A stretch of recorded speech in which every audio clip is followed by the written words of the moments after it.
Roma Kapitulo 15, versikulo 4. Sapagkat ang anumang mga bagay na isinulat ng una ay nangasulat dahil sa ikatututo natin, upang sa pamamagitan ng pagtitiis at pagaliw ng mga kasulatan ay mangagkaroon tayo ng pag-asa.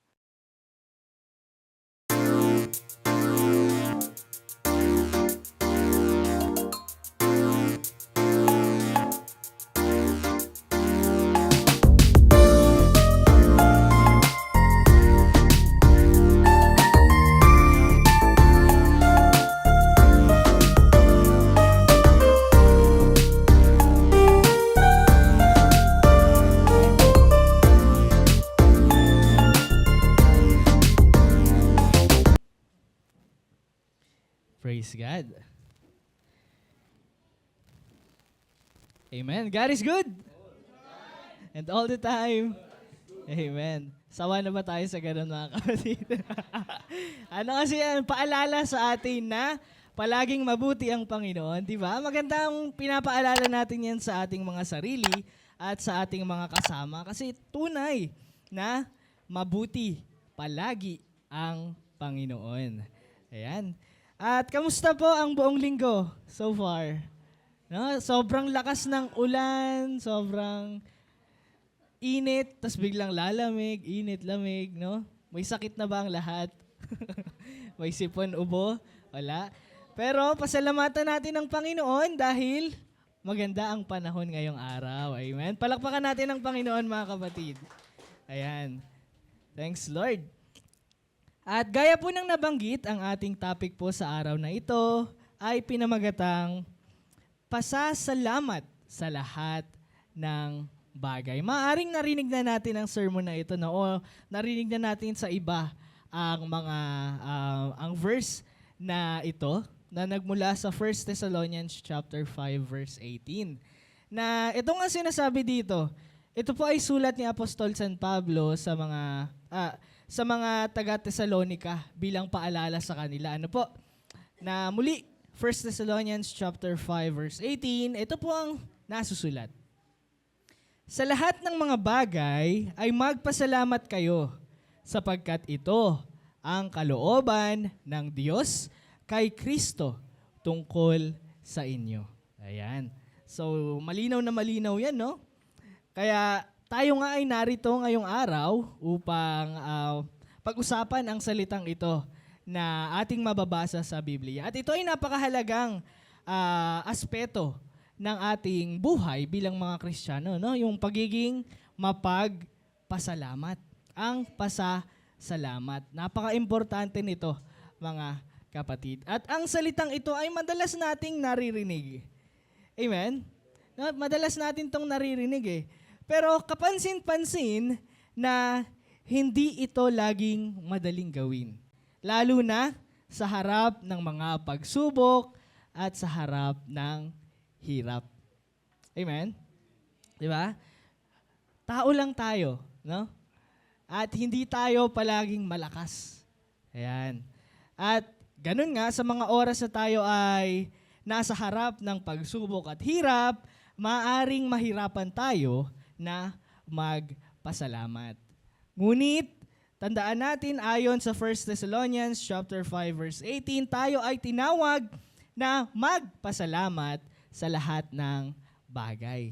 So isa itong hamon para sa atin, no? Hamon sa ating pagkatao na malaman kung paano magpasalamat kahit tayo ay nasa harap ng kalungkutan, ng kabiguan, at ng kawalan. 'Di ba? Kasi kung iisipin natin, paano ka nga naman ba makakapagpasalamat kung ikaw ay nasa dagok ng buhay? 'Di ba? Parang kung i-imaginein mo lang ngayon, kung sobrang hirap talaga ng buhay, parang ang hirap magpasalamat. Ngunit bakit ba ito mahalaga? Ano ba ang kahulugan ng magpasalamat sa lahat ng bagay? O ano ba ang kalooban ng Panginoon para sa atin ayon sa talatang ito? At ngayong araw nga mga kapatid, ay haharapin natin ito at sisikapin nating maunawaan kung paano natin maisasabuhay ang salita ng Panginoon na ito. Ayan. So unang bagay na makikita natin, kung babasahin lang natin muli ang nasusulat, 1 Thessalonians chapter 5 verse 18, ito ang sabi, sa lahat ng mga bagay ay magpasalamat kayo, sapagkat ito ang kalooban ng Diyos kay Kristo tungkol sa inyo. Ayan. Ito ang utos, no, na sinabi sa atin na tayo ay magpasalamat sa lahat ng bagay. Ano ibig sabihin nito? Magpasalamat sa lahat ng bagay. Ibig sabihin, hindi lamang sa magagandang bagay. Amen? So kapag tayo ay nasa panahon ng kasaganaan, madaling magpasalamat. Tama? Kapag tayo ay blessed, no? Kapag tayo ay masagana, kapag tayo ay may magandang kalusugan, kumpleto ang pamilya, at maayos ang buhay. Madaling magpasalamat. Tama? Diba? Madaling magpasalamat kasi ramdam na ramdam mo yung blessings ng Panginoon sa iyong buhay. Madaling magsabi, salamat Lord, thank you Lord. No?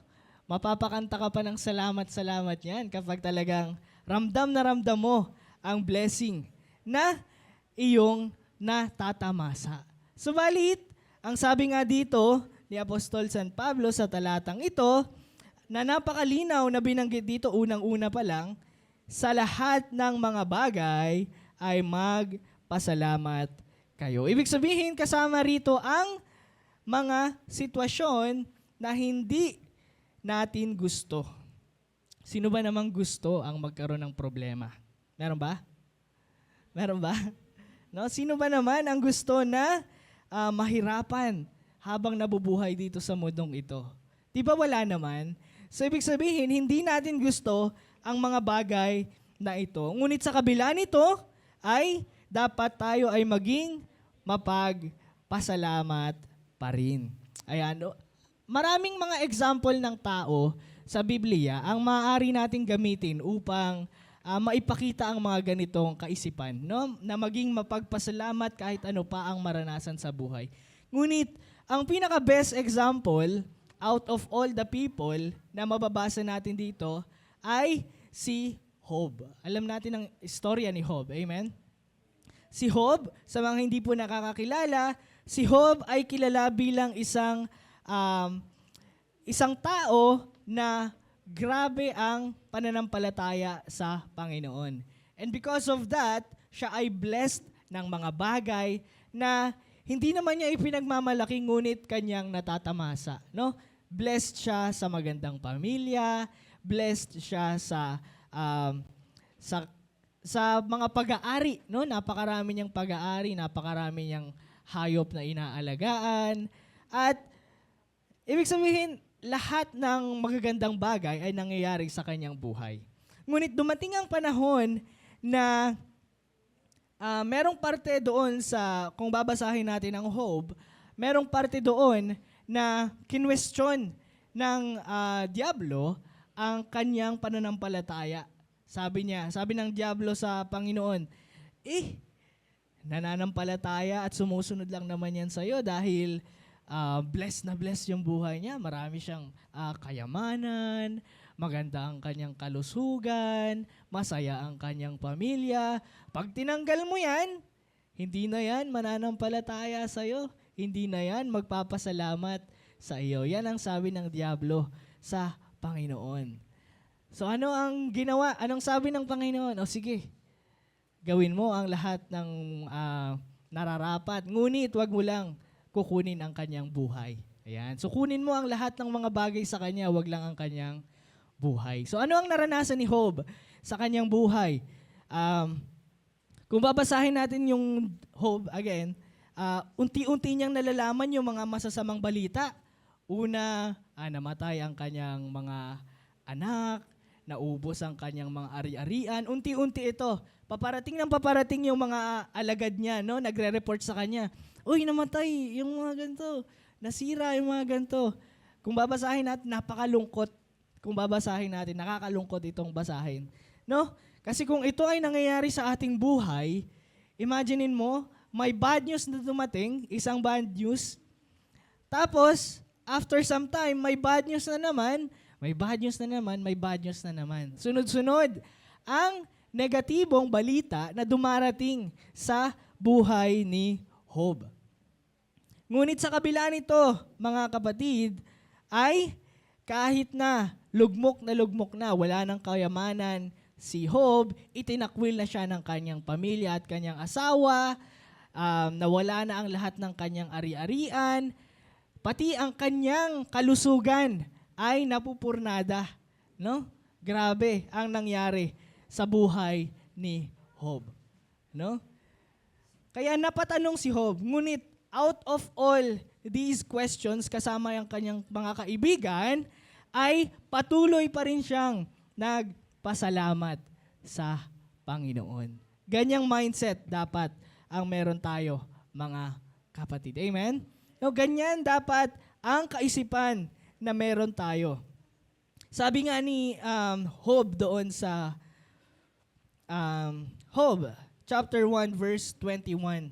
Sa pangalawang part nito, ang sabi, ang Panginoon ang nagbigay at ang Panginoon ang nag-alis. Purihin ang pangalan ng Panginoon. Ayan. At kung babasahin natin, hindi mo sinama yung first part. Ayan. Kung babasahin din natin yung first part nito, dumating tayo dito, sabi niya dito, dumating tayo sa mundong ito na walang kagamitan, walang pananamit, at ganoon din naman, babawiin tayo ng Panginoon na wala tayong dalang mga ganitong bagay. Dahil nga ang mga bagay na meron tayo sa ating buhay ngayon ay nagmula rin naman sa Panginoon. Naniniwala ba tayo dyan? No, kung anong meron tayo ngayon, galing yan sa Panginoon at siya rin naman ang siyang babawi niyan. Siya rin, kung ikaw naman ay nagkukulang sa mga bagay na iyong pangangailangan sa kalooban ng Panginoon, siya rin naman ang magbibigay. So lahat ng yan, mga kapatid, ay naayon sa plano at kalooban ng Panginoon. Kaya tayo, bilang mga Kristiyano, karapat-dapat lamang na tayo ay magpasalamat sa gitna o habang tayo ay nakakaranas ng problema, o tayo man ay nakakaranas ng kasaganaan. So, either way, dapat tayo ay magpasalamat. Dahil ang pasasalamat ay isang paraan upang tayo ay sumunod sa kalooban ng Panginoon. Amen? Ayan. So, ang pasasalamat ay hindi lamang isang emosyon. Kumbaga, kung ikaw ay humingi ng pabor sa akin at tinulungan kita sa iyong pabor, no, anong mararamdaman mo? Ikaw ay makakaranas ng pasasalamat. No, magiging thankful ka kasi tinulungan kita. Ngunit hindi lamang ito basta ganoong emosyon. Ito ay isang utos sa atin. Hindi ito dahil nakaranas lang tayo ng blessing, tayo ay magpapasalamat. Paano kung hindi ka nakakaranas ng blessing? Magpapasalamat ka pa rin ba? No? Kung ang mindset natin ay magpasalamat lamang kung tayo ay nakakaranas ng mabuti, hindi tayo makakapagpasalamat kapag hindi tayo nakakaranas ng mga magagandang bagay. Ngayon, kung ang isipan natin na ang pasasalamat ay isang utos, anytime kaya nating magpasalamat. Ayan, dahil ito ay utos sa atin, ito ay kalooban ng Panginoon para sa atin. Dahil hindi lamang tayo tinatawag na magpasalamat lamang kapag tayo'y masaya o komportable. Ang pasasalamat ay isang pagsunod sa kalooban ng Panginoon at ito ay nagbibigay sa atin ng kapangyarihan upang mas makilala pa siya. Sa papaanong paraan, no?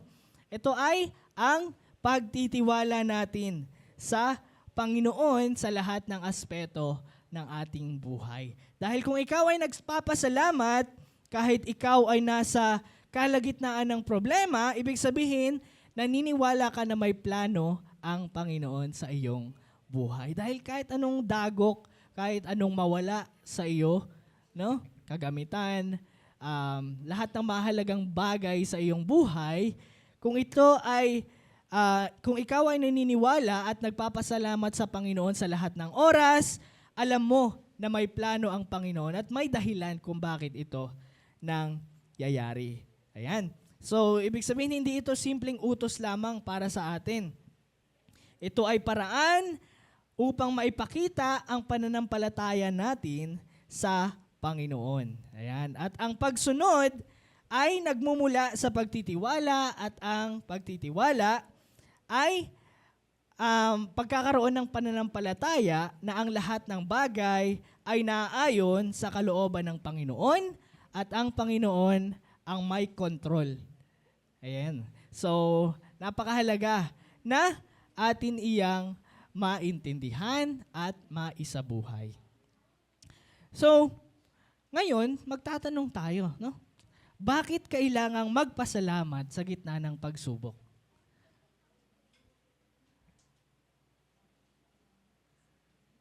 No?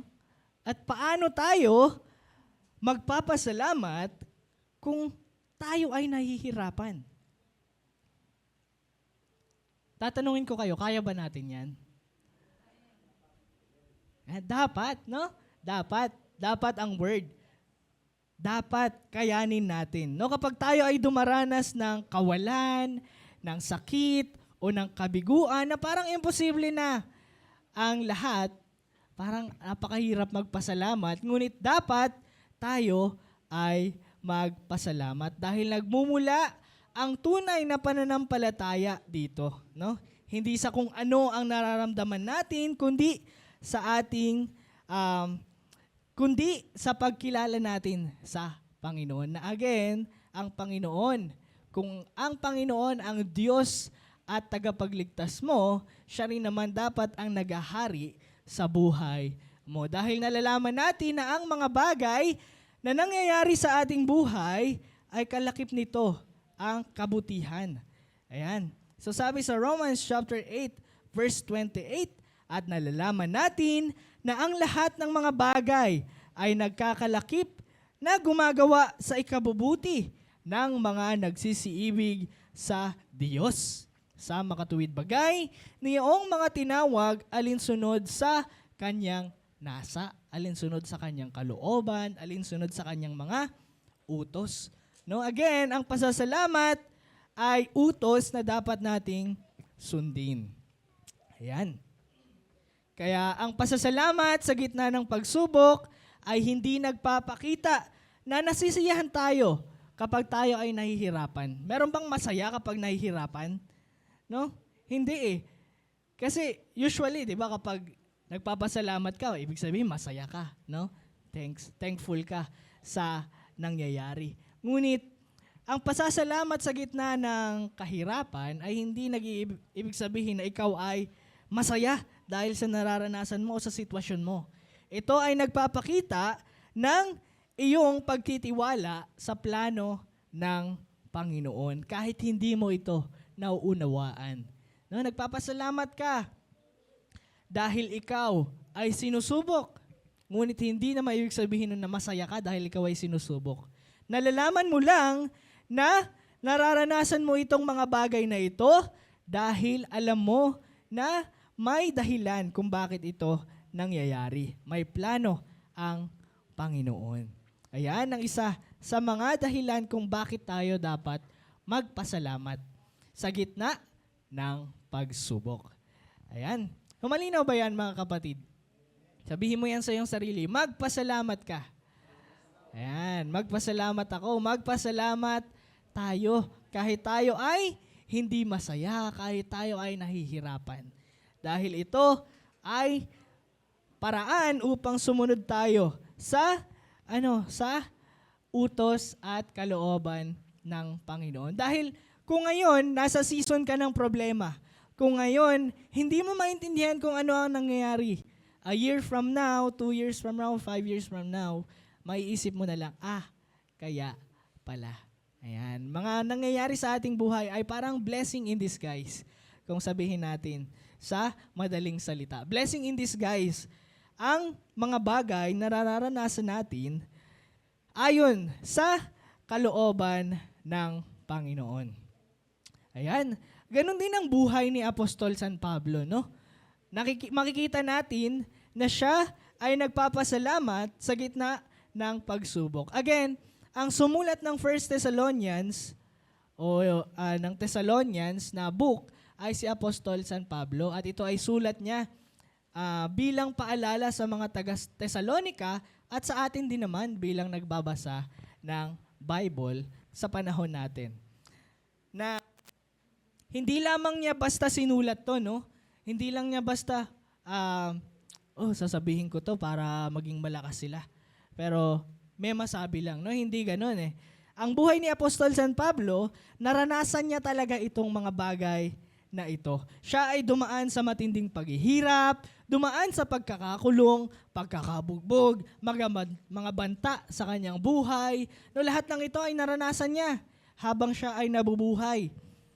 Lahat ng ito ay naranasan niya, ngunit sa lahat ng sitwasyon na ito, siya ay pinili niya na maging mapagpasalamat at magpuri sa Panginoon. Ayan, sa gitna ng pagsubok, sinabi niya sa Philippians chapter 4 verse 12 to 13. Kumbaga sinabi niya, alam ko kung paano mabuhay ng mahirap at ng may kasaganaan. Lahat ng ito ay magagawa ko dahil sa lakas na ibinigay ni Kristo sa akin. Kung babasahin natin yung Philippians chapter 4 verse 12 to 13. Ito ang sabi, marunong akong magpakababa at marunong naman akong magpakasagana sa bawat bagay at sa lahat ng bagay ay natutuhan ko ang lihim maging sa kabusugan at maging sa kagutuman at maging sa kasaganaan at maging sa kasalatan. Lahat ng mga bagay ay aking magagawa doon sa nagpapalakas sa akin. So napakaganda, no? Ibig sabihin, kahit anong maranasan mo sa buhay, kahit anong hirap, kahit anong saya, kahit ano pa ito, ikaw ay maging mapagpasalamat at magpuri sa Panginoon dahil siya ang nagbibigay ng lakas sa atin. Amen? Diba? Napakaganda niyan, mga kapatid. So, sa pangatlong punto natin dito ay makikita natin na magkakaroon ng bunga ng ang isang tao na palaging nagpapasalamat sa Panginoon. Ibig sabihin, meron siyang mapagpasalamat na puso. Ayan. Ano ba ang nagiging bunga nito? Nagkakaroon tayo ng bagong perspective, no? Nagkakaroon tayo ng bagong perspektibo o bagong tingin sa ating buhay. So, pagpapasalamat sa Panginoon sa lahat ng bagay ay nagbabago sa ating pananaw sa ating mga pang-araw-araw na buhay. Bakit? Dahil nakikita natin na maging ang mga pagsubok at kabiguan ay may layunin. Ibig sabihin, alam natin na may rason kung bakit natin nararanasan ang nararanasan natin ngayon o noon pa, no? Lalo na ang mararanasan pa natin sa mga susunod na araw. At natututo tayo na umasa sa Panginoon. Diba? Again, paborito natin. Ay, wala dito. Trust in the Lord with all your heart and lean not on your own understanding. No? Ibig sabihin, nagtitiwala tayo ng buong puso natin sa Panginoon at hindi tayo nagtitiwala sa ating mga sariling kaisipan. Dahil ang plano ng Panginoon ay mas maganda kaysa sa plano natin. Diba? Maganda yon? Maganda ba? Amen. Sobra. Kasi ang plano ng Panginoon ay hindi sakop ng ating imahinasyon. No? It's more than the things that we are planning. Bakit? Sabi ng Panginoon, nasusulat sa Biblia, many are the plans in the man's heart, but it is the plan of the Lord that prevails. No? Kung ano man ang napakaraming plano mo sa buhay, gaya nga nung sermon ng ating head pastor, no, patungkol sa plano. Kung may plano ka sa buhay, sige, ituloy mo lang. No? As long as ito ay glorifying sa Panginoon. Ngunit kung hindi ito ang kalooban ng Panginoon, magpasalamat ka pa rin dahil ito ay paraan ng redirection. No? Kung ang Panginoon ay nagsabi ng hindi, ito ay oo sa ibang bagay. No, hindi lang ito hindi na hindi na. Hindi na period. Ito ay hindi, magpapatuloy ang plano ng Panginoon. Napakaganda na magkaroon ng ganitong perspektibo o pananaw sa buhay. Dahil kahit saan ka dali ng Panginoon, alam mo na may plano siya sa iyong buhay. Palakpakan natin ang Panginoon dahil dyan, mga kapatid. Aside from that, ay nagkakaroon tayo ng kalakasan at kapayapaan. No? Ayon sa Philippians chapter 4 verse 6 to 7, ipinapaliwanag dito na kapag tayo ay nagpapasalamat, binibigyan tayo ng Panginoon ng kapayapaan at hindi kayang unawain ng tao. Muli, Philippians chapter 4 verse 6 to 7. Ito ang sabi, huwag kayong mga balisa sa anumang bagay, kundi sa lahat ng mga bagay, sa pamamagitan ng panalangin at daing na may pagpapasalamat, ay ipakilala ninyo ang inyong mga kahilingan sa Panginoon, sa Diyos. At ang kapayapaan ng Diyos na di masayod ng pag-iisip ay mag-iingat ng inyong mga puso at ng inyong mga pag-iisip kay Kristo Jesus. Ayan. So napakaganda na magkaroon tayo ng pusong mapagpasalamat sa kahit anumang bagay at sa kahit anumang paraan. No? Lalo na sa ating mga panalangin. Mapagpasalamat tayo dapat, mga kapatid. And lastly, ito ay practical na paraan. Oh? Ano ba yung mga practical na paraan upang tayo ay magpasalamat sa araw-araw na buhay natin? Ayan. Paano ba? Paano tayo madalas magpasalamat? Meron ba? Sa buhay natin. Amen. Kada bumabangon tayo sa umaga, no? Ito ay blessing na agad, no? Magising ka lang sa umaga, magpasalamat ka na sa Panginoon. Ano pa? Sa pagkain. Amen. No, ipag-pray mo. Pasalamatan mo ang Panginoon sa pagkain na iyong kakainin bilang isang kalakasan para sa buong araw, no? Ano pa? Ayan, sa trabaho. Praise God. Diba? Napakarami natin kayang ipagpasalamat habang tayo ay nabubuhay, no? Sa mga estudyante, ayan, magandang grades, pagkakaroon ng pagkakataon upang mag-aral dahil hindi lahat ng tao sa mundong ito ay nabibigyan ng opportunity upang mag-aral, no? Dapat pasalamat mo rin 'yan. At tayo naman linggo-linggo ay dapat magpasalamat din dahil kaya nating magsama-sama linggo-linggo, no? Nagbibigyan natin ng oras. Ibig sabihin, kaya natin dapat na magpasalamat sa maliliit na bagay na ating nararanasan sa ating pang-araw-araw na buhay. Napakasimple lang. Ngunit, napaka-importante nito. Dahil sa pagpapasalamat mo sa maliit na bagay, mas kaya mong magpasalamat sa malalaking bagay. No? Kaya mong makontento kung ano ang ibinigay ng Panginoon sa iyo. Amen? Ayan, napakaganda niyan, mga kapatid. So, kahit ano pang maranasan natin, maliit o malaking blessing, kaya nating magpasalamat. And aside from that, maliit na hamon man o malaking hamon man, mas kaya dapat nating magpasalamat. Dahil sanay na tayong magpasalamat sa Panginoon. No? Parang hininga na natin yan. Pag inhale natin, thank you Lord. Pag exhale natin, thank you Lord. No? Napakaganda na ganun ang ating maranasan. Again, itong mga ganitong bagay, kahit yung simpleng paghinga natin, blessing ito, no? Kasi yung iba ay pag nakalimutan huminga, ano ba mangyayari sa atin? No? E di tanggal ang buhay, no? Ibig sabihin, lahat ng nararamdaman natin sa ating buong pagkatao, lahat ng nararanasin natin internally and externally, ito ay naaayon sa blessings ng Panginoon para sa atin. So napaka-importante niyan, mga kapatid. Ano pa ang mga bagay na mararanasan natin?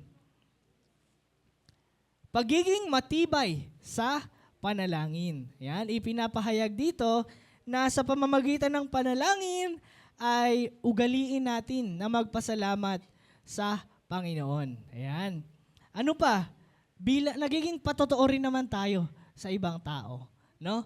Na makikita nila yung kalakasan na ibinibigay sa atin ng Panginoon. Na kahit anong problema, kahit anong maranasan natin sa buhay, kahit anong pagkukutya, kahit anong kakulangan, kahit anong kahirapan, kahit anong pagsubok, kaya nating harapin sa tulong ng Panginoon.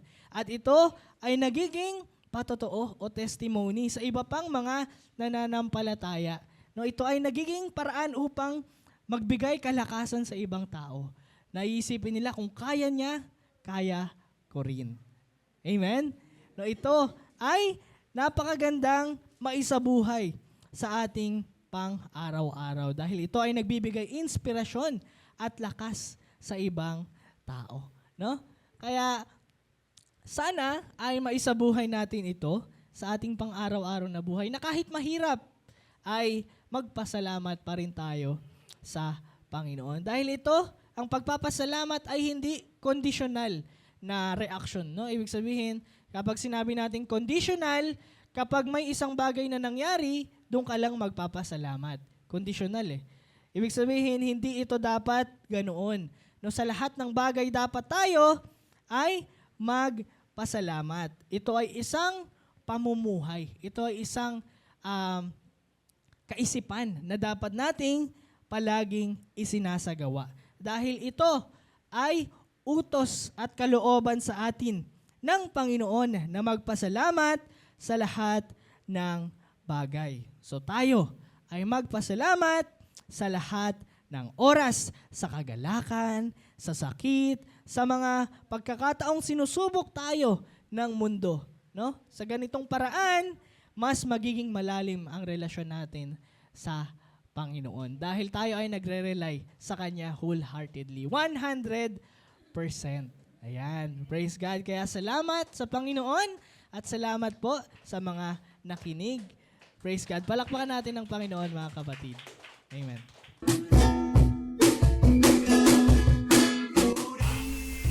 Ang kapayapaan ay iniiwan ko sa inyo. Ang aking kapayapaan ay ibinibigay ko sa inyo. Hindi gaya ng ibinibigay ng sanglibutan ang ibinibigay ko sa inyo. Huwag magulumihana ng inyong puso, ni matakot man.